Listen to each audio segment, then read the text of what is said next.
Hello friends, welcome to Gargi classes. आज date है 25 फरवरी 2021 और देख लेते हैं इंडियन एक्सप्रेस के एडिटोरियल और आइडिया पेज से आर्टिकल्स जो आज हम डिस्कस करने वाले हैं।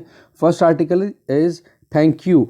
अभी जो दिशा रवि का अरेस्ट हुआ था और उस केस को लेकर के उनके ऊपर सेडिशन चार्जेस भी लगाए गए थे, तो दिल्ली पुलिस के पास में जो एविडेंसेस थे उनकी कमी रही और उसके चलते दिल्ली में एक ट्रायल कोर्ट ने दिशा रवि को बेल दे दी। ठीक है, तो ये जो चीज़ है ये कहीं ना कहीं सक्सेसफुल भी बताई जा रही है डेमोक्रेसी पॉइंट ऑफ व्यू से कि अगर गवर्नमेंट या फिर हम बात करें स्टेट का मतलब गवर्नमेंट स्टेट के खिलाफ अगर अपनी कोई डिसेंट देना चाहे, कोई अपनी नाराज़गी जताना चाहे तो उसको रोकना नहीं चाहिए। यही डेमोक्रेसी की ब्यूटी है।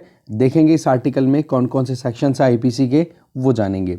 ये वाला आर्टिकल एन एसिमेट्रिकल रिकवरी, इसमें क्वार्टर बेस्ड डिटेल पे ज़्यादा डिस्कशन है, इसलिए इस आर्टिकल को डिस्कस तो नहीं करेंगे। बट इस आर्टिकल में ये बताया गया है कि जो रिकवरी हम रजिस्टर कर रहे हैं, हमारी इकोनॉमी जो रिकवरी रजिस्टर कर रही है, उसमें लार्जर फर्म्स ने तो देखो कहीं ना कहीं ग्रोथ रजिस्टर की है, उनके तो प्रॉफिट बहुत हैं। बट स्मॉलर जो फर्म्स हैं या इनफॉर्मल सेक्टर है वो अभी भी कहीं ना कहीं क्राइसिस में जूझ रहा है। तो ज़रूरत है कि उनको पॉलिसी में अटेंशन मिले, नई पॉलिसीज़ लाई जाए या जो पॉलिसीज़ है उनको प्रॉपरली एग्जीक्यूट किया जाए, जिससे कि जो स्मॉलर फर्म्स हैं उन पर ध्यान दिया जा सके और उनकी ग्रोथ भी इंश्योर हो सके। आर्टिकल हम डिस्कस नहीं करेंगे। इसके अलावा नीचे चलें, इधर काठमांडू इम्पैस, हमें पता है कि 2 महीने पहले काठमांडू की जो मतलब नेपाल की पार्लियामेंट को डिसॉल्व करवा दिया गया था नेपाल के प्राइम मिनिस्टर के द्वारा, वहाँ के प्रेसिडेंट को एडवाइस करके। ठीक है, बट अभी सुप्रीम कोर्ट में जब ये पूरा एक पिटीशन लगी थी, पूरा केस चला, तो सुप्रीम कोर्ट ने ये कहा है कि भाई 13 दिन के अंदर अंदर आप जो हाउस है उसको समन करो और 13 दिन के अंदर अंदर आप फंक्शनिंग शुरू करो। तो इसका मतलब ये हो गया कि अभी जो केपीएस ओली हैं उनके लिए बहुत चिंताओं का कारण और बढ़ गया है, क्योंकि उनकी पार्टी के अंदर भी कॉन्फ्लिक्ट है, पार्टी में लेकर भी डिस्प्यूट है। और रही सही में अब जैसे ही समन होगा, हाउस मीटिंग होगी 13 दिन के अंदर अंदर हाउस में, पार्लियामेंट में, तो वहाँ पर उनको अपनी मेजोरिटी भी साबित करनी पड़ेगी। दैट मीन्स कॉन्फिडेंस मोशन के लिए भी उनको आना पड़ेगा या फिर नो कॉन्फिडेंस मोशन भी पास हो सकता है। वैसे ये आर्टिकल हमारे काम का नहीं है, डिस्कस नहीं करेंगे। Next is borrowers and keepers. ये वाला आर्टिकल बहुत ही अच्छा है कि किस तरीके से चाइना ने अपनी खुद की वैल्यूज़ को बिना कॉम्प्रोमाइज़ किए वेस्ट की एक्सपीरियंसेस को अडॉप्ट करते हुए ग्रोथ रजिस्टर की, उन्हीं आइडियाज़ को हमें इसी तरीके से यूज़ करना था। कहने का मतलब यहाँ पर है कि वेस्टर्न वैल्यूज़ के हिसाब से हम ना जिएं, वैल्यूज़ तो हमारी इंडियन हो, पर साथ में जो एक्सपीरियंसेस हैं वेस्टर्न कंट्रीज़ के, उन एक्सपीरियंसेस को हम हमारे हिसाब से अप्लाई करके आगे बढ़ सकते हैं। बहुत ही शानदार आर्टिकल है, देखेंगे इस आर्टिकल को। तो 2 आर्टिकल्स तो हो गए एडिटोरियल्स हैं। फिर आइडिया पेज पे देखें तो ये वाला आर्टिकल हम डिस्कस नहीं करेंगे। इधर आप देख सकते हो ये वाला आर्टिकल, जिसमें जो ट्रांसपेरेंसी इंटरनेशनल का जो करप्शन परसेप्शन इंडेक्स है, उस इंडेक्स को डिकोड किया जा रहा है कि उसमें कमियां क्या है। क्योंकि जो ये इंडेक्सेस रिलीज़ किए जाते हैं ना, तो उनमें ऐसा नहीं होता कि बहुत सारी डिटेल में देखा जाता है। बेसिकली ये इंडेक्सेस परसेप्शन पे बेस्ड होते हैं बजाय कि एक्सपीरियंसेस के। तो इसमें क्या होता है, माहौल क्या बना हुआ है उसका ज़्यादा असर आता है इन पे। ठीक है, देखेंगे इस आर्टिकल को, अच्छा आर्टिकल है। इसके अलावा नेक्स्ट आर्टिकल हम डिस्कस करेंगे ये वाला, face of with big tech. Australia में जो पूरा बैटल चल रहा है, फेसबुक गूगल एक तरफ और दूसरी तरफ ऑस्ट्रेलियन गवर्नमेंट, तो ये पूरा मुद्दा वैसे तो हमने एक्सप्लेन पेज से, न्यूज़ रिपोर्ट से बहुत डिटेल में जाना है, बट ये इसमें जो कुछ ओपिनियन देना चाह रहे हैं वो ये कि इसका इम्प्लीकेशन क्या है। ये कोई ऑस्ट्रेलिया तक कन्फाइंड ही थोड़े ना है, या फिर ये मुद्दा केवल पैसे को लेकर ही थोड़े ना है, इसका बहुत ज़्यादा ब्रॉडर पर्सपेक्टिव है। वो जानेंगे क्या समझाना चाह रहे हैं राइटर। अब देखते हैं एक एक आर्टिकल को डिटेल में। फर्स्ट आर्टिकल है थैंक यू, जिसमें आप देखोगे 22 साल की जो बेंगलुरु बेस्ड एक्टिविस्ट है दिशा रवि, उनको बेल मिल गई है और जज का नाम है जिन्होंने ये बेल ग्रांट की है धर्मेंद्र राणा। तो इन्होंने सारे क्वेश्चंस अपनी तरफ से देखे और सबसे इम्पॉर्टेंट चीज़ थी वो थी कि कॉन्स्टिट्यूशनल डेमोक्रेसी को अपहेल्ड करना, बनाए रखना। तो दिल्ली में ये जो ट्रायल कोर्ट था, उन्होंने सारी रिस्पॉन्सिबिलिटी ध्यान में रखी और जो कुछ भी काम करना था उनको, उसमें सबसे इम्पॉर्टेंट था कि सिटीजन्स का जो freedom of speech and expression का जो राइट है, फंडामेंटल राइट है आर्टिकल 19 में, उसको प्रोटेक्शन दी जाए। ठीक है, इस पूरे मुद्दे में दिशा रावी ने अपनी तरफ से एक टूल किट क्रिएट किया और उस टूल किट को ग्रेटा थर्नबर्ग जो कि स्वीडिश कैंपेनर हैं उन्होंने शेयर कर दिया। फिर जब लिंक निकाले गए तो पता पड़ा कि ये टूल किट इनका डेवलप किया हुआ था। तो यहाँ पर जज ने जो बातें कही हैं वो एक तो ये कि बोला कि ये जो कुछ भी एक्टिविटीज़ हुई जिनके बेसिस पे ये अरेस्ट हुआ था उसमें एक प्रोटेस्ट ही तो रजिस्टर किया गया था ना, कि गवर्नमेंट की जो आप कह सकते हो कि गवर्नमेंट की पॉलिसीज से लॉज से जो इंडिविजुअल्स हैं वो अगर सेटिस्फाइड नहीं हैं और उनको अगर डिसेंट रजिस्टर करवाने का अगर मौका मिलता है और वो भी पीसफुल वे में, तो उसको आप सेडिशन कैसे बोल सकते हो, देशद्रोह कैसे बोल सकते हो। सेक्शन 124 के अंडर में जो अरेस्ट किया गया था, बोला कि सेडिशन चार्जेस लगाए जाएंगे, तो उसमें तो बिल्कुल क्लियरली ये कहा हुआ है कि कुछ ऐसे अटेम्प्ट करना या कुछ ऐसा एक्साइटिंग काम कर देना जिससे कि गवर्नमेंट के खिलाफ या गवर्नमेंट का जो लॉ है, मतलब गवर्नमेंट जो है वो स्टैब्लिश बाय लॉ है, तो उनके खिलाफ में अगर जाके कोई कुछ करे तब जाकर के आप करो ना सेक्शन 124 को। तो ये तो एक पीसफुल प्रोटेस्ट था जो कि कहीं ना कहीं आर्टिकल 19 सेक्शन 1 में ये चीज़ प्रोवाइडेड है। दूसरा, सेक्शन 153 के 3A के अंडर में अगर आप सेडिशन चार्जेस भी लगाते हो तो वहाँ पर भी ये कहा हुआ है कि कोई इंडिविजुअल अगर प्रमोट कर रहा है एनिमिटी को, मतलब दुश्मनी फैला रहा है, अशांति फैला रहा है समाज में on the basis of religious grounds, racial grounds, तो इन दोनों ही चीज़ों के बेसिस पे अगर देखें तो दिशा रवि का जो ये पूरा मुद्दा है इसमें ऐसा कुछ भी दिखाई नहीं दे रहा है। ना तो उन्होंने पीसफुल प्रोटेस्ट की लिमिट्स को ब्रीच किया है और ना ही उन्होंने अपनी तरफ से इन रिलीजियस या रेस के ग्राउंड के रेशियल ग्राउंड के बेसिस पे उन्होंने कोई वायलेशन क्रिएट किया है या फिर बहुत ज़्यादा मतलब डिस्टर्बेंस क्रिएट किया हो। तो ये वायलेंस अगर नहीं हो रही है तो आप कैसे उसको अरेस्ट कर सकते हो। तो इसी को बेसिस में रख करके और जज ने अपनी तरफ से वर्डिक्ट दिया है। तो ये चीज़ कहीं ना कहीं डेमोक्रेटिक वैल्यूज़ के लिए बहुत इंपॉर्टेंट है। देखो कि यहाँ पे बता और आगे क्या बताया जा रहा है कि अगर केवल एलिगेशन ही है, केवल बातचीत ही, केवल कहते हैं दोषारोपण के बेसिस पे ही अगर आप उनको अरेस्ट करते हो तो वो चीज़ बिल्कुल भी ठीक नहीं होती। देखो, अफर्मेटिव वे में अगर आप किसी को किसी पे ब्लेम लगा रहे हो उस टाइम पर अगर आपके पास में कुछ सबूत नहीं है तो आपको बहुत मुश्किल हो जाता है कि अगला दोषी है ये साबित करना। और वो चीज़ तो बिल्कुल ही मुश्किल हो जाती है, इम्पॉसिबल हो जाती है जब आपके पास में खुद के डिफेंस के लिए कुछ बचता नहीं है और उस केस में फिर आपके ऊपर लोग एलिगेशंस लगाए जाते हैं। फिर अल्टीमेटली आपको उस नेगेटिव स्टांस को एक्सेप्ट ही करना पड़ता है। तो यहाँ पे अफर्मेटिव जो अप्रोच थी वो तो पुलिस के पॉइंट ऑफ व्यू से थी और नेगेटिव अप्रोच थी दिशा रवि के, तो उनके पास में इतना ज़्यादा डिफेंस कुछ था नहीं तो पुलिस ने अरेस्ट कर दिया। बट अल्टीमेटली देखो जुडिशरी जो है वो बहुत ही ज़्यादा स्ट्रांग है हमारी, तो उसने अपनी तरफ से ये जो वर्डिक्ट दिया है ये वाकई में एक एग्जाम्पल बन के रहेगा।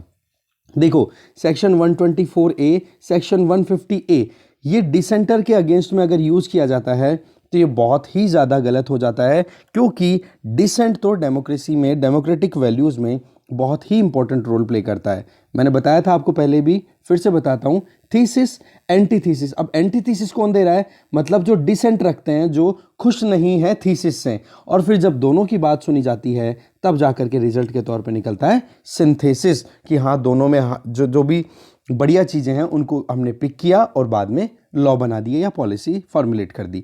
तो इस तरीके से कॉन्स्पिरेसी नहीं बोल सकते हो अगर आप, षड्यंत्र नहीं बोला जा सकता अगर कोई अपनी डिसेंट को रजिस्टर कराना चाह रहा है। तो साथ में ये जो वर्डिक्ट है ना, इसने वाकई में एक लेवल अप कर दिया है कि वाकई में जब स्टेट के अगेंस्ट में कोई सिटीजन अपने राइट्स के लिए लड़ना चाहे या फ्रीडम ऑफ एक्सप्रेशन या फ्रीडम ऑफ डिसएग्री, मतलब मैं राजी नहीं हूँ इस चीज़ को एक्सप्रेस करने की जो फ्रीडम दी हुई है उसका अगर यूज़ करे तो वहाँ पर सेडिशियस चार्जेस ना लगे, ये बहुत ही अच्छा जजमेंट रहेगा। इसके पहले सुप्रीम कोर्ट का, हाई कोर्ट्स का बहुत सारे वर्डिक्ट रहे हैं, जैसे कि सुप्रीम कोर्ट का Kedarnath versus state of Bihar 1962 में वर्डिक्ट, ऐसे ही पंजाब हरियाणा हाई कोर्ट का बलबीर सिंह सेना वर्सेस स्टेट ऑफ हरियाणा 1989 का केस। इसमें यह कहा था कि अगर वायलेंस हो रही है, कहीं पे अहिंसा भड़क रही है, तो आप सेडिशन उसको कंसिडर करो। मुंबई हाई कोर्ट ने भी Arun ji Gawli versus state of Maharashtra 1998 में कहा था कि कॉन्स्पिरेसी ही केवल एक प्लान करना आप प्रूव नहीं कर सकते हो कि हाँ किसी ने कोई प्रॉब्लम क्रिएट करती हो, या फिर आप कह सकते हो कि कोई इन्फेरेंस, कि आप केवल परसेप्शन लगा रहे हो, दिमाग लगा रहे हो कि हाँ दिमाग के बेसिस पे या शक के दौरे में आ रहा है, और उसके बेसिस पे आप अगर किसी को कॉन्स्पिरेसी के अंडर में कि भैया षड्यंत्र प्लान कर रहे हैं उनको अरेस्ट कर लो, ये चीज़ बिल्कुल गलत है जब तक आपके पास में प्रॉपर एविडेंसेस ना हो। तो ये जो जज राणा का कोर्ट है हाई कोर्ट को, और ये जो कोर्ट आया है तो हाई कोर्ट और ये सुप्रीम कोर्ट के जो वर्डिक्ट्स हैं प्रीवियस, इन्हीं के बेसिस पे दिया गया है। तो अब आप देखोगे कि आने वाले टाइम पे जब भी freedom of speech and expression की बात की जाएगी, तब इस दिशा रवि का जो केस है, जिसमें स्टेट वर्सेस दिशा रवि का जो केस है, इसको कोर्ट किया जाएगा। तो एक अगर डेमोक्रेटिक वे की बात करें, या हम जिस जस्टिस की बात करते हैं हमारी प्रीएम्बल में, सोशो इकोनॉमिक पॉलिटिकल जस्टिस की, उसका बेस सबसे इम्पोर्टेंट होता है कंपैशनेट फॉर्म, मतलब एक प्रॉपर वे में दोनों पार्टीज़ को अच्छे से सुनो और उनके एविडेंसेस को देखो, फैक्ट्स को जज करो, फिर उसके बाद में आप जस्टिस प्रोवाइड कर सकते हो। तो ये जो लेगेसी आई है ना अभी, एग्जाम्पलरी है, मतलब एक अपने आप में बहुत लंबे समय तक ये कोर्ट हमेशा किया जाएगा। जब कभी भी आईपीसी के ये हार्श सेक्शन का यूज़ किया जाएगा ना स्टेट के द्वारा, स्टेट का मतलब गवर्नमेंट के द्वारा, राइट, तो उस टाइम पर प्रोटेक्शन प्रोवाइड की जाएगी इस जजमेंट को कोट करके। ठीक है, चलते हैं नेक्स्ट आर्टिकल पे। नेक्स्ट आर्टिकल है बोरोवर्स एंड कीपर्स। आर्टिकल लिखा हुआ है एम राजीव लोचन के द्वारा। देखो, जब हम अपने आप को समझें, इंडिया के बारे में अगर पर्टिकुलरली समझें, तो अगर हम डेमोक्रेसी की बात करें तो डेमोक्रेसी एक वेस्टर्न आइडिया है, कोई प्रॉब्लम नहीं है। बट अगर उस डेमोक्रेसी को हम एज इट इज़ वैसे की वैसे फॉलो करें जो कि वेस्टर्न कंट्रीज़ में होता है, तो वो चीज़ कहीं ना कहीं गड़बड़ कर देती है। तो अगर हम वेस्टर्न वैल्यूज़ के या वेस्टर्न एक्सपेक्टेशन के हिसाब से अगर जीना शुरू कर देंगे ना, तो तब हमारी ग्रोथ जो है वो कहीं ना कहीं मुश्किलों का सामना भी करेगी, क्योंकि फिर हम हमारी कल्चरल वैल्यू, हमारे जो एथोज़ हैं, उनको हम कैसे एज इट इज़ कॉपी कर सकते हैं बाहरी कंट्रीज से ला करके यहाँ पे। जबकि इंडिया में तो ये चल ही रहा है, जबकि दूसरी तरफ चाइना है, चाइना ने अपनी तरफ से जो कुछ भी किया है वो अपनी खुद की वैल्यूज़ को ध्यान में रख करके फिर किया है। तो इंडिया बहुत से लेसन सीख सकता है चाइना से। देखो, इंडिया और चाइना दोनों मतलब दो ऐसी सिविलाइजेशन है वो जो वर्ल्ड की ओल्डेस्ट सिविलाइजेशन में कंसिडर होती हैं, और आज के टाइम पे अगर देखें तो दोनों कंट्रीज़ वर्ल्ड में यंगेस्ट नेशन स्टेट है। मतलब यहाँ पर जो पॉपुलेशन है वो एज वाइज बहुत ज़्यादा यंग है as compare to other developed countries, right. तो दोनों का अगर देखें तो मॉडर्न अवतार कब आता है, 1940s में। चाइना में भी कम्युनिस्ट रूल शुरू होता है 1947-49 में, और हम 1947 में इंडिपेंडेंट होते हैं। और साथ में दोनों ने जो वेस्ट के आइडियाज़ हैं, वेस्ट का जो पैराडाइम है या वेस्ट का जो पैटर्न है, उस पर ध्यान दिया और उसी पर फिर आगे काम करते रहे। आज चाइना ने जो प्रेफरेंस रखी वो था यूएसएसआर का कम्युनिस्ट मॉडल, पर हाँ एग्जैक्टली इमिटेट नहीं किया, उन्होंने फिर बाद में अपने हिसाब से चेंज किया। जबकि इंडिया ने क्या लिया, एक लिबरलिज्म, इंडिविजुअलिज्म का जो वेस्टर्न आइडिया है जिसको हम डेमोक्रेसी बोलते हैं, वो चीज़ इंडिया ने पिक की। बट जैसे ही टाइम थोड़ा बीतता है तो चाइना ने अथॉरिटेरियन रिजीम को तो कंटिन्यू रखा, बट सोवियत यूनियन का जो आइडिया था ना, जिसको उन्होंने एक्सेप्ट किया था कम्युनिज्म को, उसको उन्होंने थोड़ा चेंज कर दिया। और इंडिया अपने डेमोक्रेटिक कोर्स में अभी भी फंसा पड़ा है, चेंज नहीं कर पाया है, क्योंकि हमने एक चीज़ दिमाग में सेट कर ली कि वेस्टर्न आइडियाज़ क्या है और वेस्टर्न कंट्रीज़ की प्रैक्टिसेस क्या है, बोलो उन्हीं प्रैक्टिसेस को कंटिन्यू करें। और आज एक ग्रुप है, एक सेक्शन है जो कंटिन्यू यही डिमांड करता रहता है कि वेस्टर्न कंट्रीज़ में तो डेमोक्रेसी इस तरीके से चलती है, जबकि इंडिया में इस तरीके से चल रही है, तो डेमोक्रेसी मर रही है। हमने कितने आर्टिकल्स देखे। तो यहाँ पर राइटर एक चीज़ बोलना चाह रहे हैं कि हमारे यहाँ पर डेमोक्रेसी है ना, उसका असर या फिर उस पर असर कास्ट का, इनइक्वालिटीज़ का ये पूरा रहता है, क्योंकि हमारे यहाँ पर जो ऑलरेडी सिस्टम चलता आ रहा है उसका असर डेमोक्रेसी पे डेफिनेटली देखने को मिलेगा। पर हाँ, वो बात भी ठीक है कि डेमोक्रेटिक वैल्यूज़ जिनकी हम लिबरलिज्म, इंडिविजुअलिज्म की बात करते हैं, उस पर हमें ज़्यादा ध्यान देने की ज़रूरत भी है। इसके अलावा अगर देखें, इंडिया की तरफ से बहुत कम एफर्ट्स हुए हैं कि डेमोक्रेसी की सक्सेस कितनी रही है उसको मेज़र करने के लिए। कहने का मतलब ज़्यादा ध्यान इंडिया में दिया जाता है कि डेमोक्रेसी फेल कितनी हुई, ऐसा नहीं कि सक्सेस कितनी होगी, उस पर ध्यान नहीं दिया जाता है। इसके अलावा हमारी डेमोक्रेसी का फेलियर का अगर सबसे बड़ा फेलियर अगर हम देखें तो जो कमेंटेटर्स रिपीटेडली हाईलाइट करते हैं वो ये कि हम कैपेबल नहीं हैं, हम एबल नहीं हैं वेस्टर्न एक्सपेक्टेशंस को, जो कि गुड डेमोक्रेसी के लिए स्टैंड करते हैं, उनको फुलफिल करने में। तो ये चीज़ तो राइटर शुरू से बोल रहे हैं कि हम वेस्टर्न एक्सपेक्टेशन के हिसाब से क्यों जिएं, जबकि आप देखो चाइना को कोई प्रॉब्लम नहीं हुई। उन्होंने वेस्टर्न आइडियाज़ में से एक आइडिया यूएसएसआर का कम्युनिज्म का उठाया, अथॉरिटेरियन रिजीम पे आज भी वो चल रहा है और अपने लोगों की वैल्यूज़ के हिसाब से वो चल रहा है। ऐसा नहीं कि द वेस्टर्न एक्सपेक्टेशन पे चल रहा हो। आज चाइना का नाम क्या है? People's republic of China. मतलब अपनी वैल्यूज़, अपने लोगों के हिसाब से वो अपने रूल बनाता है, जबकि आइडिया वेस्टर्न ही था वो भी। ठीक है। इसके अलावा आज देखो बेसिक डिफरेंस की अगर बात करें इंडिया और चाइना के बीच में, तो वेस्टर्न कॉन्सेप्ट दोनों ने यूज़ किए, बट चाइना ने इस वेस्टर्न कॉन्सेप्ट को लोकल ईडियम्स के हिसाब से, अपनी खुद की ज़रूरतों के हिसाब से, अपनी खुद की कहावतों के हिसाब से, लोकोक्तियों के हिसाब से चेंज किया। जबकि इंडिया जो है वो लगातार वेस्ट की आइडियाज़ पे जी रहा है, वेस्ट के पैटर्न को एज इट इज़ कॉपी कर रहा है, जिसकी वजह से इंडिया को बहुत सारी परेशानियों का सामना करना पड़ता है। देखो एक टिपिकल एग्जांपल दे रहे हैं। चाइना ने अपना जो वेल्थ सिस्टम था, पूरा इकोनॉमी थी, उसको चेंज करना शुरू किया 1980s में।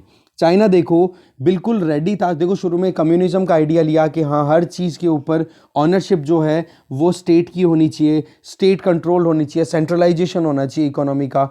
बट 1980s आते आते चाइना को रियलाइज़ हुआ कि ये मॉडल सक्सेसफुल नहीं हो पाएगा, क्योंकि इससे जो एक्चुअल में acute, that means actual economic growth जो चाहिए थी, एक इंडिविजुअल की ग्रोथ जो चाहिए थी, नेशनल ग्रोथ जो चाहिए थी, वो रजिस्टर नहीं हो पा रही थी, क्योंकि यूएसएसआर खुद फेल हो रहा था उस टाइम पे।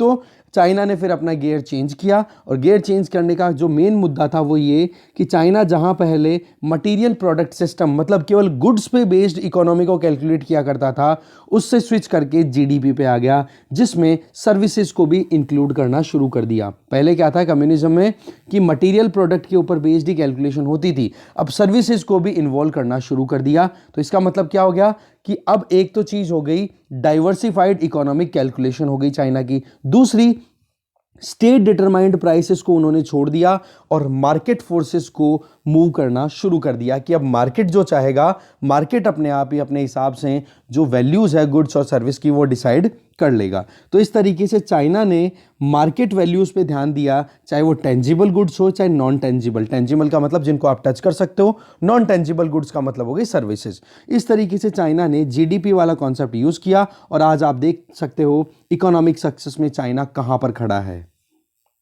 और साथ में इस इकोनॉमिक सक्सेस ने चाइना के लोगों को एक साइकोलॉजिकल बूस्ट भी दिया है, वो मेंटली बहुत स्ट्रांग हो गए हैं। और इसके अलावा नेशनलिज्म की जो फ्लेम है, जो एक पूरी आशा की जो किरण है राष्ट्रवाद की, वो भी बहुत हद तक हाई पीक्स पे पहुंच चुका है। अब दूसरी तरफ अगर हम देखें, इसी बीच इंडिया में भी हम कहीं ना कहीं इकोनॉमी को लेकर के बहुत मुश्किलों का सामना करते रहे थे, जब गवर्नमेंट केवल, मैं रिपीट कर रहा हूँ फिर से वही चीज़ जो कल हमने वीडियो में बात की थी, कि हमारी इकोनॉमी मिक्स सोशलिस्ट हुआ करती थी 1990 से पहले। उस टाइम पे स्टेट की तरफ से बहुत कुछ कोशिशें की गई, बट एक्चुअल में जो इंडियन नेशन, मतलब भारत एक राष्ट्र जो बनने की बात आनी चाहिए थी, वो नहीं बन पा रही थी।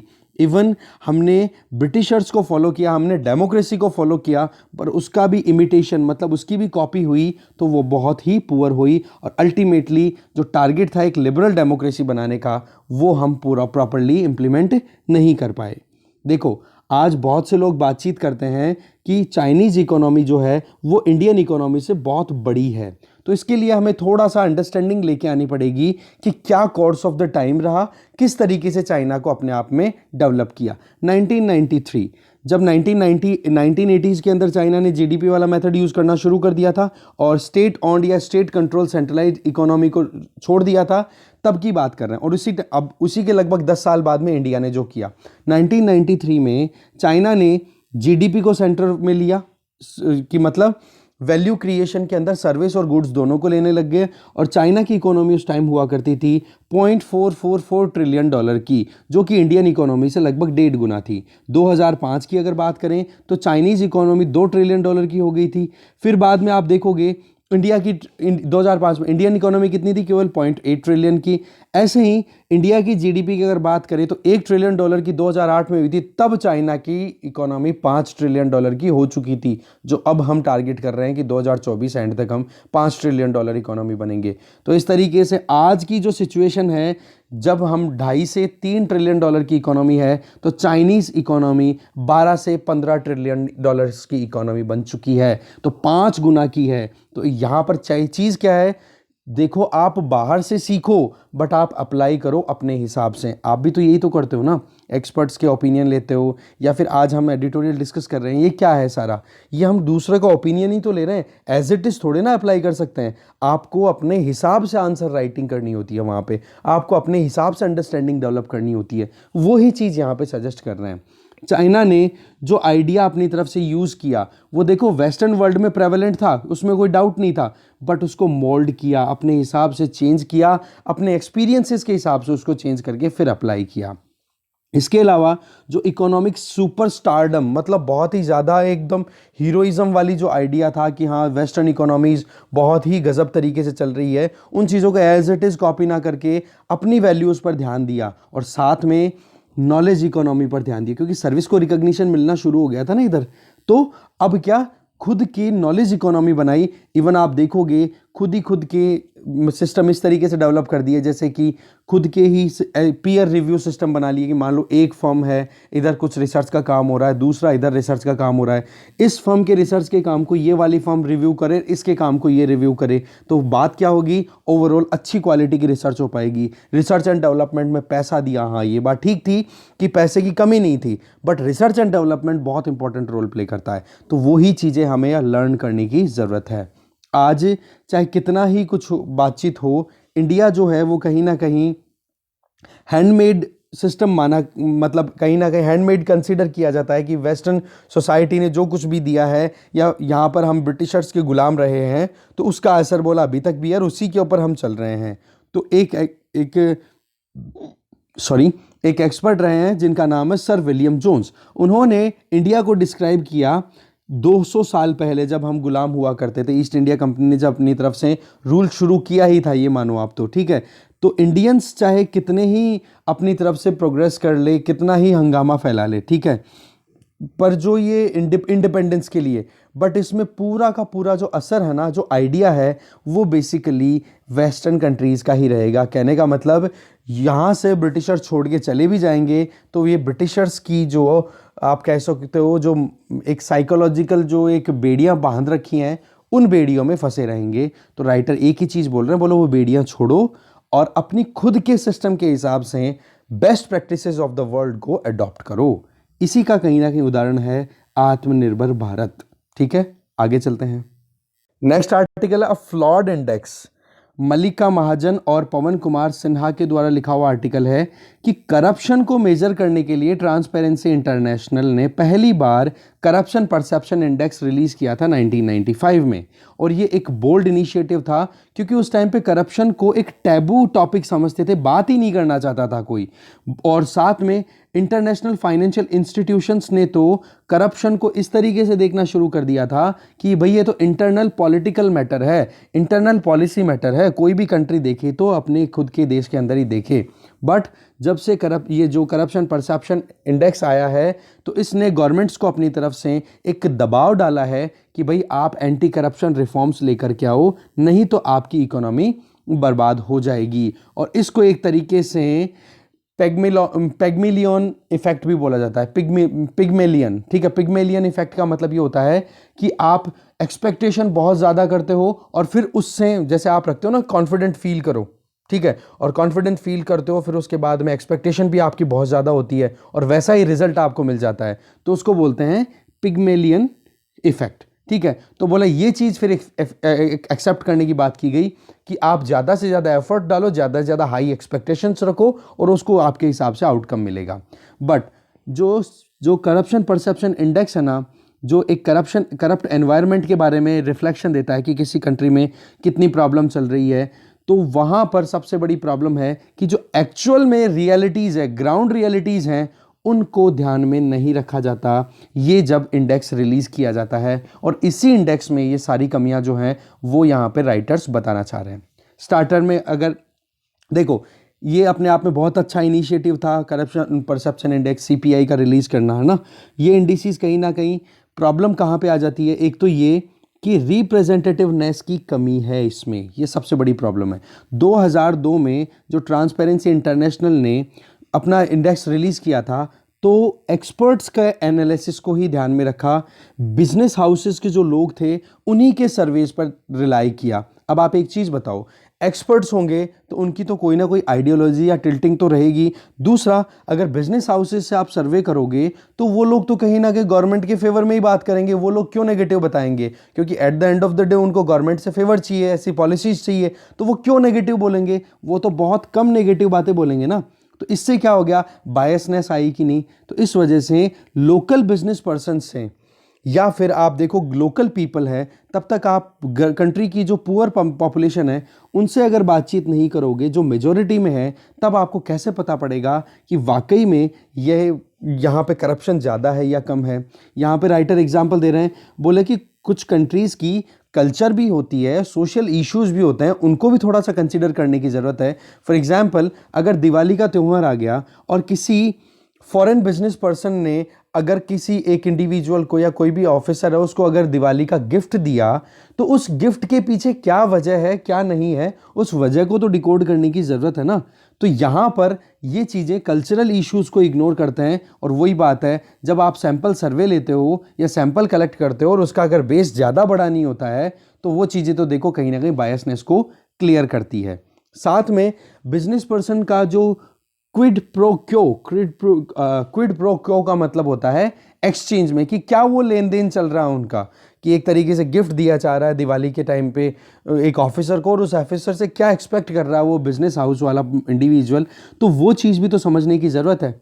साथ में जो ये करप्शन परसेप्शन इंडेक्स है, CPI है, इसमें जो डेफिनेशन है ना करप्शन की, वो बहुत ज़्यादा नैरो है। इसमें ब्राइब टेकिंग को ही कंसिडर किया जाता है। भाई ब्राइब गिविंग भी तो आ जाती है ना, उसमें देने वाला भी तो क्या कर रहा है वो भी तो देखो। साथ में एक वाइडर कैटलॉग होता है करप्शन का, जैसे कि नेपोटिज्म फैला रहे हैं क्या, भाई भतीजावाद चल रहा है, कोई फिरौती मांग रहा है क्या, कोई पेट्रोनेज दे रहा है किसी गलत काम को होने के लिए, कोई एडमिनिस्ट्रेशन में फॉल्स एक्टिविटीज़ कंडक्ट कर रहा है, या पॉलिटिकल करप्शन चल रहा है कहीं पे, या फिर स्टेट कैप्चर कर रहा है कि कुछ प्राइवेट इंटरेस्ट को, जैसे कि अभी बात करें, हमने प्रीवियस आर्टिकल में फर्स्ट आर्टिकल में देखा था कि section 124A section 153A of IPC, जिसमें सेडिशन के चार्जेस लगाए जा रहे हैं, तो वो सारे मुद्दे भी तो ध्यान में रखने चाहिए ना। इस नैरो डेफिनेशन को थोड़ा ब्रॉड करने की ज़रूरत है। ये जो पैटर्न है, इस पैटर्न को रिफॉर्म में लाया जाए, ठीक है। साथ में फॉरेन इन्वेस्टर्स क्या देख रहे हैं क्या नहीं देख रहे हैं, वही बात है। देखो ये इंटरनेशनल, ये जो CPI रिलीज़ करने वाला इंटरनेट ट्रांसपेरेंसी इंटरनेशनल जो है ना, वो बेसिकली ध्यान किस पे देता है, फॉरेन इन्वेस्टमेंट पे। अब फॉरेन इन्वेस्टमेंट पे तो यही देखेगा कि क्या मोटी मोटी 2-4 चीज़ें हैं, और वो भी किस पर ध्यान देगा, बड़े बिजनेस हाउसेस के ओपिनियन और एक्सपर्ट्स के ओपिनियन पे, ऐसा नहीं ग्राउंड रियलिटीज़ को चेक करे। इसके अलावा एक ब्लाइंड स्पॉट और है कि जो CPI जो फोकस करता है वो ब्राइब टेकर पे देता है। अरे भाई ब्राइब गिवर भी होते हैं, कुछ ऐसे देश भी है जो सेफ हेवंस हैं जहां पर फंड्स की लूटपाट चलती रहती है, उन पर आप क्यों नहीं ध्यान देते। और साथ में आपको कम से कम बहुत सा मतलब ग्राउंड रियलिटीज़ को तो चेक करने की ज़रूरत है। CPI जो जब रिलीज़ किया जाता है ना ट्रांसपेरेंसी इंटरनेशनल के द्वारा, आपको तो केवल इतना ही देखना है, ये ऊपर वाली लाइनें लिखनी है, ज़्यादा नहीं लिखना है, क्योंकि ज़्यादा डिटेल में तो केवल समझने की ज़रूरत है। CPI की ज़रूरत है कि साल में मतलब एक कंट्री में वो केवल 3 सर्वे करता है। अब 3 सर्वे पे आप कैसे पता कर सकते हो कि किसी कंट्री में कितनी प्रॉब्लम है या कितने करप्शन चल रहा है या कितना नहीं चल रहा। आपको एक रेगुलर बेसिस पे ऑब्जर्व करने की ज़रूरत होती है। और दूसरा, जो सैंपल्स बेस है कि कितने कंट्रीज़ की आप रेटिंग डिक्लेयर करते हो, तो वो भी तो आपके पास में वेरी कर रही है, कभी फिक्स है ही नहीं। और कभी आप किसी कंट्री को आज अपने सर्वे में कंडक्ट कर रहे हो, सर्वे कंडक्ट कर रहे हो किसी एक कंट्री में, अगली बार जब इंडेक्स रिलीज करना पड़ेगा तब आप उस पर ध्यान ही नहीं दे रहे हो। जैसे कि 2003 में 133 कंट्रीज़ के लिए सीपीआई डिक्लेयर हुआ था, जबकि उस टाइम पे यूनाइटेड नेशन की मेंबरशिप के हिसाब से भी देखें तो 58 कंट्रीज़ में तो इन्होंने ध्यान ही नहीं दिया। तो इस तरीके से, और दूसरा इरेगुलरिटीज़ के ऊपर ध्यान नहीं देते कि कंट्रीज़ को कभी बाहर निकाल रहे हैं, कभी अंदर ले रहे हैं, तो इससे कहाँ पर आप किसी भी कंट्री को रैंकिंग दे सकते हो। 1995 में इंडिया की रैंक हुआ करती थी 35, जो कि डिक्रीज होकर के कितनी आ गई 41, और फिर उसके बाद में 2011 में तो 95th पे पहुंच गई। अब उस टाइम पे आपको मैं थोड़ा सा सिनेरियो बताता हूँ। 1995 2011 में गवर्नमेंट किसकी थी? यूपीए, मनमोहन सिंह जी की सरकार थी, और उस टाइम पर कोalition गवर्नमेंट थी। तो वहाँ उस टाइम पे जो परसेप्शन चल रहा था ना मीडिया में, एक माहौल ही नेगेटिव बना हुआ था उस टाइम पे। तो उस वजह से इंडिया को बिल्कुल डिक्लाइन कर दिया, एकदम बॉटम में ले गए 182 कंट्रीज़ की रैंकिंग में। तो ये जो चीज़ें हैं ना, जब ओवरऑल रैंक डिक्लेयर की जाती है तो उसके पीछे इनके पास में स्ट्रॉन्ग बेस या स्ट्रॉन्ग स्टडी नहीं अवेलेबल होती है, बहुत बड़ी कमियाँ हैं। इसके अलावा सीपीआई में एक और पिलर है, सेकंड फिगर आता है, वो होता है इंटेग्रिटी स्कोर। उसमें भी 10 में से नंबर दिए जाते हैं, और जो सबसे क्लीन इकोनॉमी होगी, क्लीन कंट्री जहाँ पे करप्शन कम है या फिर इंटेग्रिटी है, सही तरीके से काम कर रहे हैं वो लोग, तो उनको तो देखो सबसे ज़्यादा क्लीन इकोनॉमी होगी उसको 10 में से 10 मिलेगा। और जहाँ पर सबसे ज़्यादा ब्राइबरी डोमिनेट कर रही है या फिर रिश्वत ज़्यादा ली दी जाती है बिजनेस हाउसेस का ट्रांजैक्शन के बेसिस पे देखे तो उसको स्कोर दिया जाएगा 0। तो इस स्कोर में भी कहीं ना कहीं कुछ कमियां बार बार दिखाई देती है। उसमें आप देखोगे, देखो जो ट्रांसपेरेंसी इंटरनेशनल ने अपने खुद के वर्ड्स में ये कहा है कि जब ये डेटा रिलीज होता है या फिर ये इंडेक्स रिलीज होता है हर साल, तो उसमें कंट्रीज का स्कोर है वो चेंज होता है। किस बेसिस पे?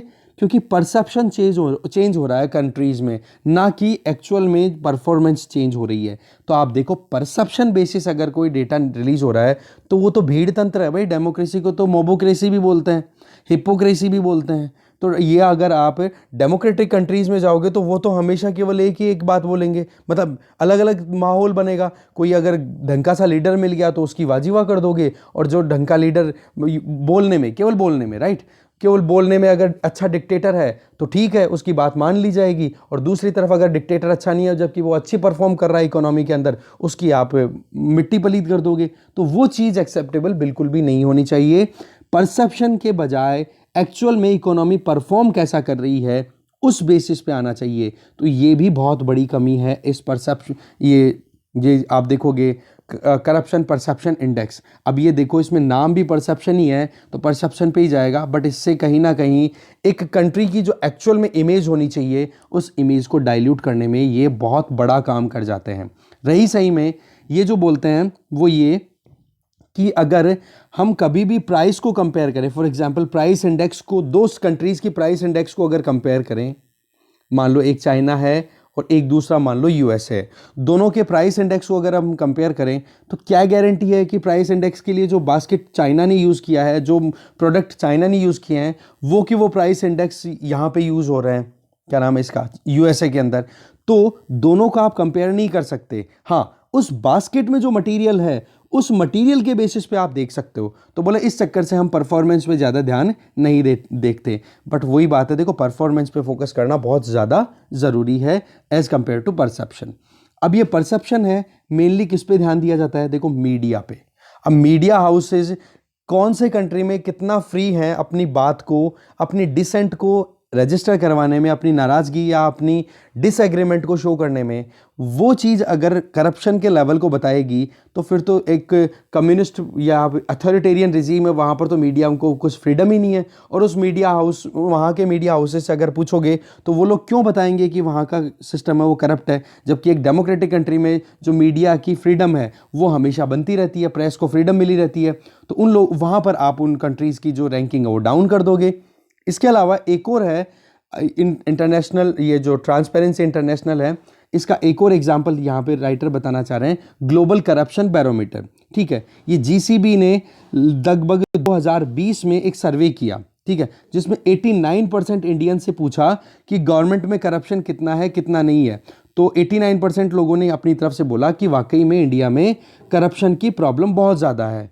बट जब रियलिटी में पता पड़ा ना, तो 39% इंडियंस तो पिछले 12 महीनों में किसी ने एक ने ब्राइब दी ही नहीं। तो उनके पास में एक्सपीरियंस ही नहीं है पिछले 1 साल में कि ब्राइब दी जा रही है या नहीं दी जा रही है, उसके बावजूद वो अपना ओपिनियन दे रहे हैं। तो ये चीज़ तो कितनी गलत हो जाती है ना, कि आप रियलिटीज़ पे ध्यान ना दे करके केवल माहौल क्या बना हुआ है, परसेप्शन क्या चल रही है, उसी पे चल रहे हो। तो यहाँ पर ज़रूरत क्या है कि सीपीआई को आप, ये जो पूरा बता रहे हैं ना आर्टिकल, इसमें ये इनका कहना ये है कि हम सीपीआई को डेनिग्रेट नहीं कर रहे हैं, दैट मीन्स इनको बदनाम नहीं कर रहे हैं, बट एक एनजीओ जो अपनी तरफ से कुछ डेटाज के बेसिस पे रिलीज़ करता है कोई डेटा को, किसी भी कंट्री में या किसी भी फील्ड में करप्शन को असेस कर रहा है, तो उनको बहुत सोच समझ करके फिर काम करने की ज़रूरत है। आज 1995 से 2020 का टाइम हो गया है। इंडिया ने जो ग्रोथ रजिस्टर की है अपनी ट्रांसपेरेंसी ज़्यादा से ज़्यादा लाने में या करप्शन को कम करने में, तो 1995 में इंडिया का स्कोर हुआ करता था 2.63, जो कि बढ़कर के केवल 4.1% तक पहुंचा है। जैसे एक स्नेल की वो मूवमेंट नहीं होती क्या, रैंक रैंक करके धीरे धीरे आगे बढ़ना, वो बोला उस स्पीड से आगे चल रहा है। और ये सबसे इंपॉर्टेंट जो रोल प्ले कर रहा है इसमें, वो है सारा का सारा प्रेस का, कि प्रेस जितनी फ्री है उतना ही ज़्यादा इनको उस तरीके से माहौल का हिसाब से परसेप्शन लगाते हैं और उसी के हिसाब से इंडेक्स रिलीज़ कर देते हैं। तो पॉइंट क्या है कि ये जो कुछ भी सीपीआई जैसे इंडेक्स आ जाते हैं ना, जिनमें ज़्यादा कोई बेस या ज़्यादा कोई ब्रॉडर स्टडी नहीं की होती, ये देखो शॉर्ट लिव्ड, बहुत ही जल्दबाजी में एक पब्लिसिटी गेन करने के लिए, हाइप का मतलब होता है पब्लिसिटी गेन करना, और साथ में अगर हिस्टीरिया, दैट मीन्स एक्साइटमेंट में ये रिलीज़ कर दिए जाते हैं, जो कि एक्चुअल में आप कहोगे जो इफ़ेक्ट आना चाहिए, जिसको हम बोल रहे हैं पिग्मेलियन इफ़ेक्ट, वो कहीं ना कहीं प्रॉम्प्ट वे में नहीं आ पाता। समझ गए?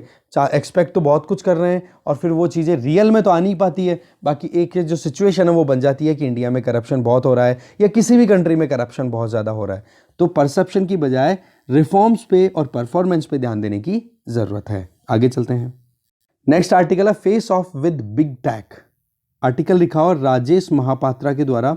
देखो, ट्यूसडे को फेसबुक ने अपनी, पहले तो ये कहा था कि हम लोग ऑस्ट्रेलिया में न्यूज़ को शेयर करना बिल्कुल बंद कर रहे हैं, कोई भी यूज़र ऑस्ट्रेलियन न्यूज़ को बिल्कुल शेयर नहीं कर पाएगी हमारे प्लेटफॉर्म पे, और बहुत सारे यूज़र्स को ब्लॉक भी कर दिया था। बट फिर उसके बाद में ऐसा कुछ बार्गेनिंग हुई, कुछ बातचीत हुई, और उसका रिजल्ट ये निकला कि ये फेसबुक ने फिर से अपने जो कदम उठाए थे एग्रेसिव, उनको रिटर्न ले लिया, बोला कि ठीक है हम फिर से ओपन कर रहे हैं, न्यूज़ को शेयर किया जा सकता है। तो बेसिकली ये सारा मुद्दा तब शुरू होता है जब ऑस्ट्रेलियन पार्लियामेंट में न्यूज़ मीडिया बार्गेनिंग कोड के बारे में बातचीत हो रही है, और उसमें ये कहा जाएगा, किया जा रहा है कि जो ऑस्ट्रेलिया के न्यूज़ हाउसेस हैं, उन न्यूज़ हाउसेस को जितना वो न्यूज़ डेवलप कर रहे हैं और उनका शेयर करने की वजह से जो सोशल मीडिया प्लेटफॉर्म से जो पैसा कमा रहे हैं, उसका एक हिस्सा इन न्यूज़ हाउसेस को दे, क्योंकि इनकी मेहनत की वो न्यूज़ है। बट पहले तो गूगल ने भी मना किया, फेसबुक ने भी मना किया। गूगल ने अपने सर्च इंजन को बंद करने की बात कर दी थी, तो फेसबुक ने ये कर ही दिया था अपनी तरफ से। बट फिर बाद में थोड़ा सा और समझ में उन्होंने अपनी कैलकुलेशन निकाली, तो पता पड़ा कि जितना रुपया हम कमाते हैं ये न्यूज़ शेयर करके, उस रुपए का अगर एक हिस्सा हम दे देंगे तो वो ज़्यादा फ़ायदे का सौदा रहेगा, बजाय कि अगर हमने ये कॉन्ट्रैक्ट साइन नहीं किया ऑस्ट्रेलियन न्यूज़ मीडिया हाउसेस से, तो हमें 10% हमारे प्रॉफिट का देना पड़ेगा। तो उससे तो बढ़िया ठीक है जी, हमारा 4-5% जो हम इनकम करते हैं, तो उसका 4-5% जो हमारा रेवेन्यू आता है उसका थोड़ा सा हिस्सा दे देंगे तो काम ही चल जाएगा। तो इसी चीज़ को लेकर के फेसबुक ने नेगोशिएशन शुरू कर दिए, गूगल ने भी अपनी तरफ से नेगोशिएशन शुरू कर दिए, और इसका अल्टीमेटली पॉइंट क्या आ गया कि जो न्यूज़ पब्लिशर्स हैं उनको बार्गेनिंग पावर मिल गई, और अब उनको थोड़ा जो भी न्यूज़ वो प्रोड्यूस कर रहे हैं उस न्यूज़ का उनकी मेहनताना मिलना शुरू हो गई। तो ऐसे करके आज आप देखोगे ऑस्ट्रेलिया में ऑस्ट्रेलियन गवर्नमेंट ने जो कदम उठाए उसका रिजल्ट ये निकल के आ रहा है कि जो सोशल मीडिया प्लेटफॉर्म्स हैं उनकी अकाउंटेबिलिटी फिक्स की जा रही है। देखो, ऑस्ट्रेलिया का मुद्दा हर एक कंट्री के लिए कहीं ना कहीं एक कह सकते हैं ना फोकल पॉइंट तो है, सब सोचने पे मजबूर तो हो रहे हैं, सोच भी रहे हैं, जैसे यूरोपियन कंट्रीज़ की बात भी कर रहे हैं। हमने भी अभी देखा, कल ही एक रिपोर्ट डिस्कस की थी कि इंफॉर्मेशन टेक्नोलॉजी मेटी जो है, ministry of electronics and information technology, वो जल्दी ही रूल चेंज करने वाली है, जो इंफॉर्मेशन टेक्नोलॉजी एक्ट है उसका 79 सेक्शन है उसको चेंज करना चाह रही है, जिससे कि इन सोशल मीडिया प्लेटफॉर्म्स की अकाउंटेबिलिटी और फिक्स की जा सके। तो ये चीज़ें कहीं ना कहीं अपने आप में डेमोक्रेसीज के लिए या फिर वर्ल्ड एक्सपीरियंसेस से लर्न करने वाली होती है। बेसिकली ऑस्ट्रेलिया में क्या है, न्यूज़ हाउसेस की या मीडिया ऑनरशिप की अगर बात करें तो बहुत ज़्यादा कंसंट्रेशन है। That means centralisation of the power बहुत ज़्यादा है मीडिया हाउसेस की। मतलब एक सेंटर, एक मीडिया हाउस बड़ा और उसके छोटे छोटे आउटलेट्स काम कर रहे हैं। तो मेन प्लेटफॉर्म ये है, राइट। ये जो मीडिया हाउसेस का कंसंट्रेशन है ये सबसे ज़्यादा चाइना में है, फिर इजिप्ट में है और फिर ऑस्ट्रेलिया में है। तो यहाँ पर तो क्या है, मीडिया हाउसेस क्या प्रेशर ग्रुप की तरह काम करते हैं और अपनी डिमांड को पूरा करवाने के लिए इन्होंने ऑस्ट्रेलियन गवर्नमेंट के ऊपर ये प्रेशर बनाया होगा और उसी के बेसिस पे ये बिल लाया गया। फिर अल्टीमेटली क्या होता है, ये बिल को पहले तो देखो एक तरीके से एग्रेसिव कदम उठाते हैं, धमकियां देना शुरू करते हैं, थ्रेटन करना शुरू कर देते हैं ये गूगल फेसबुक जैसे जो हैं। पर जैसे ही गूगल फेसबुक ने अपनी तरफ से ये स्टेटमेंट दिए कि हम बिल्कुल भी नहीं झुकने वाले हैं, कोई बार्गेनिंग नहीं करेंगे, इतने में माइक्रोसॉफ्ट ने अपनी तरफ से एक कदम उठा लिया कि बोला कि हम ऑस्ट्रेलिया जो चाहेगा, ऑस्ट्रेलियन गवर्नमेंट जो चाहेगी उसके हिसाब से ऑफर कर देंगे, हम जो सर्च इंजन हमारा जो बिंग सर्च इंजन है उसको उसी तरीके से मोल्ड कर देंगे। तो फिर गूगल को समझ में आया, बोला इतना बड़ा मार्केट लूज करने से कोई फायदा नहीं है, इसके बजाय तो हम थोड़ा सा नेगोशिएशन कर ले, ठीक है। और यही चीज़ फिर बाद में फेसबुक ने भी अप्लाई की कि भाई हमारे यहाँ पर जितना कुछ भी रेवेन्यू कलेक्ट हो रहा है, ऑस्ट्रेलिया से $316 मिलियन की इनकम होती है ऑस्ट्रेलिया से फेसबुक को, लगभग 5.1 बिलियन क्लिक्स के बेसिस पे। दूसरा, गूगल की अगर बात करें या फेसबुक की अगर बात करें, इनकी जितनी रेवेन्यू आती है, उनका टोटल रेवेन्यू जितनी आती है ना ऑस्ट्रेलिया में, उसका केवल 4% रेवेन्यू ही है ना वो न्यूज़ शेयरिंग से आती है। तो बोले केवल 4% का हिस्सा देना ज़्यादा आसान है, बजाय कि टोटल का जितना रेवेन्यू कलेक्ट कर रहे हैं उसका 10% दे। इसलिए फिर इन्होंने नेगोशिएशंस करने शुरू कर दिए। अब पॉइंट ये आता है, क्या ये सारा का सारा मुद्दा पैसे के इर्द गिर्द था? जी बिल्कुल नहीं, ये पैसे तक ही सीमित नहीं है। देखो, मीडिया ने बहुत इंपॉर्टेंट रोल प्ले किए हैं, प्रेस ने बहुत इंपॉर्टेंट रोल प्ले किए हैं। एक एक्सपर्ट हैं जिनका नाम है बेनेडिक्ट एंडरसन, उन्होंने अपनी तरफ से कहा था कि जो कम्युनिटीज़ हैं वो किस तरीके से काम कर सकती हैं। उन्होंने अपनी तरफ से जो इमेजिनेशन दिया था कम्युनिटीज़ का, उसको आज अगर हम रिकलेक्ट करें तो न्यूज़पेपर के रोल्स को हम इग्नोर नहीं कर सकते। आज इंडिया को इंडिपेंडेंस हुए भी 70 साल से ज़्यादा हो गए, और इंडिया जब इंडिपेंडेंस की स्ट्रगल फाइट कर रहा था उस टाइम पर भी हमें पता है कि कितना इंपॉर्टेंट न्यूज़पेपर्स का रोल रहा था। और आप भी देखते हो कि मॉडर्न हिस्ट्री जब हम पढ़ते हैं स्पेक्ट्रम या फिर विपिन चंद्रा से, वहाँ पे न्यूज़पेपर के बारे में पढ़ते हैं ना हम, तो न्यूज़पेपर मीडिया हाउसेस की लेगेसी को हम इग्नोर नहीं कर सकते। और इन पर लगाम जो है वो या पकड़ जो है वो स्टेट की रहती है, स्टेट मतलब गवर्नमेंट की रहती है जब से हम इंडिपेंडेंट हुए हैं। तो आप एक चीज़ बताओ, अगर इस पकड़ को ये सोशल मीडिया प्लेटफॉर्म्स जो हैं वो अगर अपने हाथ में ले जाएंगे तो स्टेट की जो स्ट्रेंथ है वो डाइल्यूट हुई कि नहीं, ये बहुत बड़ा इशू है। इसलिए नेशनल सॉवरेनिटी को प्रोटेक्ट करने के लिए स्टेट को अपनी तरफ से ये कदम उठाने भी पड़ते हैं, और यही चीज़ कहीं ना कहीं ऑस्ट्रेलिया से हमें थोड़ी सी लर्न करने की ज़रूरत है। आज ये फेसबुक, गूगल, ये क्या है, ये कोई लोकल कंपनियां तो है ही नहीं ना, ये मल्टीनेशनल डिजिटल प्लेटफॉर्म्स हैं जिनके सर्वर्स हैं वो कहीं और हैं, एल्गोरिदम है वो बिल्कुल छुपी हुई है, किसी को पता नहीं है किस बेसिस पे सर्च हो रहा है, क्या ये प्रमोट करना चाह रहे हैं, किस चीज़ को अंडरमाइन करना चाह रहे हैं।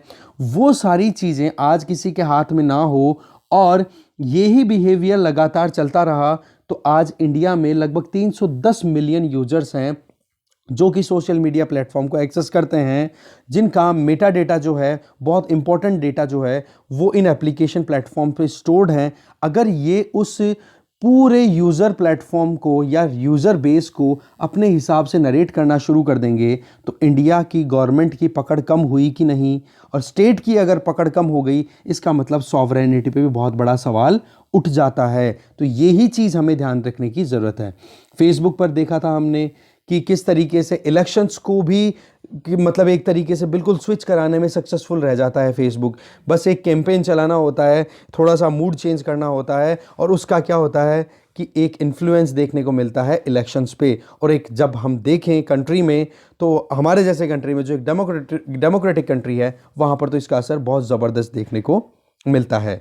तो ऑस्ट्रेलिया में जो फेसबुक के साथ फेस ऑफ था, उसमें शुरुआत में तो देखो गवर्नमेंट ने भी अपनी तरफ से बिल्कुल एक एटीट्यूड रखा कि नो कॉम्प्रोमाइज़ एट ऑल, ठीक है, हमने जो कहा वो करना पड़ेगा। बट फिर बाद में जैसे जैसे धीरे धीरे आगे बढ़ते हैं तो थोड़ा सा तो इन्होंने अपने हिसाब से एडजस्ट किया, क्योंकि ये तो देखो रेवेन्यू मेकिंग के लिए काम करते हैं, गूगल, फेसबुक, और ये जहाँ इनको पैसा मिलेगा वो काम करने से ये बिल्कुल पीछे नहीं जाने वाले हैं। जबकि एक कंट्री को, एक स्टेट को अपनी खुद की प्रोटेक्शन के लिए, खुद की सॉवरेनिटी को मेंटेन रखने के लिए बहुत ज़्यादा कदम उठाने चाहिए, बहुत ज़्यादा अलर्ट रहने की ज़रूरत है।